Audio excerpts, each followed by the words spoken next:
नमस्कार मंडळी, मुख्यमंत्री माझी लाडकी बहीण या योजनेमध्ये काही सुधारणा केलेल्या आहेत आणि त्याचा जी.आर. आलेला आहे तो आपण या व्हिडिओच्या माध्यमातून पाहणार आहोत। पात्र महिलांना 1,500 रुपये प्रति महिना मिळणार आहेत याबद्दलचाच एक महत्त्वाचा जी.आर.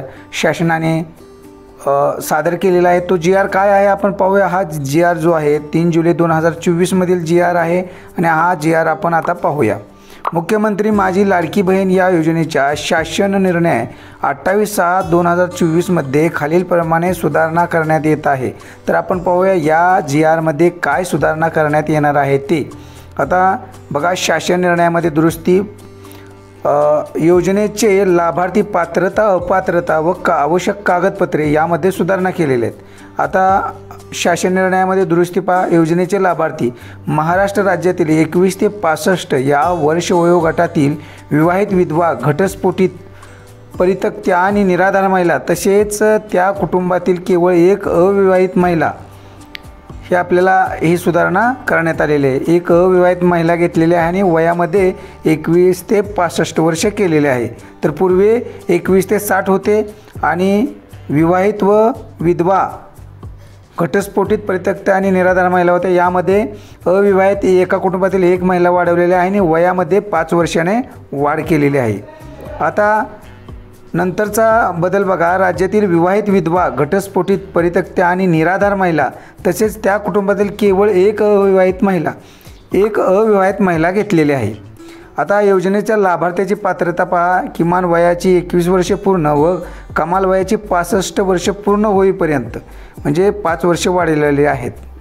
तसेच आता अपात्रतामध्ये सुद्धा काही बदल केलेले आहेत। ज्यांच्या कुटुंबातील सदस्य नियमित कायम कर्मचारी म्हणून सरकारी विभाग, उपक्रम मंडळ, भारत सरकार किंवा राज्य सरकारच्या स्थानिक संस्थेमध्ये कार्यरत आहेत किंवा सेवानिवृत्तीनंतर निवृत्ती वेतन घेत आहेत, तथापि 2.5 लाखापर्यंत उत्पन्न असलेले, बाह्य यंत्रणेद्वारे कार्यरत असलेले कर्मचारी, स्वयंसेवी कामगार आणि कंत्राटी कर्मचारी पात्र ठरतील।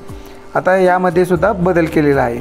आता नंतरचा बदल आहे 5वा। सदर लाभार्थी महिलेने शासनाच्या इतर विभागामार्फत राबविण्यात येणाऱ्या आर्थिक योजनेद्वारे दरमहा 1,500 किंवा त्यापेक्षा जास्त रकमेचा लाभ घेत असेल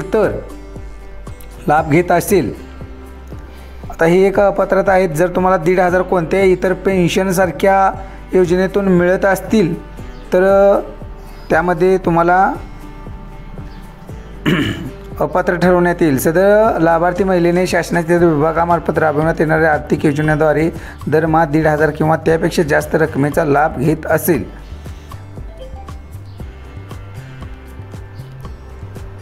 आता नंतर आहे येथील अपात्रतेची अट वगळण्यात आली। 5वा विषय, कुटुंबातील सदस्यांनी संयुक्तपणे 5 एकरापेक्षा जास्त शेत जमीन असेल तर। आता जमिनीचा कोणताही प्रॉब्लेम आहे, जरी जास्त असेल तरी तुम्हाला मिळण्यात येईल। या योजनेचा 1,500 रुपये मिळतील। सदर योजनेमध्ये लाभ मिळण्याकरिता खालील कागदपत्रे सादर करणे आवश्यक आहेत। आता ती काय आहेत बघा। महाराष्ट्र राज्याचे आदिवास प्रमाणपत्र, लाभार्थी महिलेकडे आदिवास प्रमाणपत्र उपलब्ध नसेल तर त्याऐवजी त्या महिलेचे 15 वर्षापूर्वीचे रेशन कार्ड चालेल, मतदान ओळखपत्र चालेल किंवा शाळा सोडल्याचे प्रमाणपत्र व जन्म दाखला या 4पैकी कोणतेही एक ओळखपत्र प्रमाणपत्र ग्राह्य धरण्यात येणार आहे। परराज्यात जन्म झालेल्या महिलेने महाराष्ट्रातील आदिवास असणाऱ्या पुरुषाबरोबर विवाह केला असेल तर अशा बाबतीत त्याच्या पतीचा जन्म दाखला किंवा शाळा सोडल्याचे प्रमाणपत्र किंवा आदिवास प्रमाणपत्र ग्राह्य धरण्यात यावे। आता 6वा मुद्दा आहे, सदर योजनेमध्ये लाभ मिळवण्याकरिता खालीलप्रमाणे कागदपत्रे सादर करणे आवश्यक आहेत। सक्षम प्राधिकारी यांनी दिलेल्या कुटुंब प्रमुखाचा उत्पन्नाचा दाखला, वार्षिक उत्पन्न 2.5 लाखापर्यंत असणे अनिवार्य आहे। तथापि पिवळे व केसरी रेशन कार्ड धारकांना उत्पन्नाच्या दाखला प्रमाणपत्रातून सूट देण्यात येत आहे। म्हणजे जर आपल्याकडे उत्पन्नाचा दाखला नसेल तर पिवळे किंवा केसरी रेशन कार्ड सादर केले तरी चालेल। अंमलबजावणीसाठी कालमर्यादेमध्ये सुद्धा बदल करण्यात आलेला आहे। उपरोक्त कालावधीनंतर या मोहिमेअंतर्गत नोंदणीबाबतच्या कारवाई संदर्भात वेळोवेळी आवश्यक त्या सूचना देण्यात येतील। याबाबत खालीलप्रमाणे सुधारणा करण्यात येत आहे। सदर योजनेत आता 31 ऑगस्ट 2024 पर्यंत लाभार्थी महिलांना अर्ज करण्यात येईल। तसेच दिनांक 31 ऑगस्ट 2024पर्यंत अर्ज करण्यात आलेल्या लाभार्थी महिलांना 1 जुलै 2024 पासून दरमहा 1,500 आर्थिक लाभ देण्यात येणार आहे। या मोहिमेअंतर्गत नोंदणीबाबत कारवाई संदर्भात वेळोवेळी आवश्यक सूचना देण्यात येतील। म्हणजे तुम्ही 31 ऑगस्टपर्यंत कधीही अर्ज भरला तरी तुम्हाला जुलै आणि ऑगस्ट या दोन्ही महिन्याचे 2 हप्ते मिळणार आहेत। तर या पद्धतीचा हा शासनाचा GR आहे। तर मंडळी, तुम्हाला ज्या काही पात्रतेमध्ये किंवा अटीमध्ये जे काय बदल झालेले आहेत ते आपण या ठिकाणी दिनांक 3 जुलै 2024च्या GRमध्ये आलेले आहेत ते पाहिलेले आहेत। तर लवकरात लवकर आपणही आपला अर्ज सबमिट करा।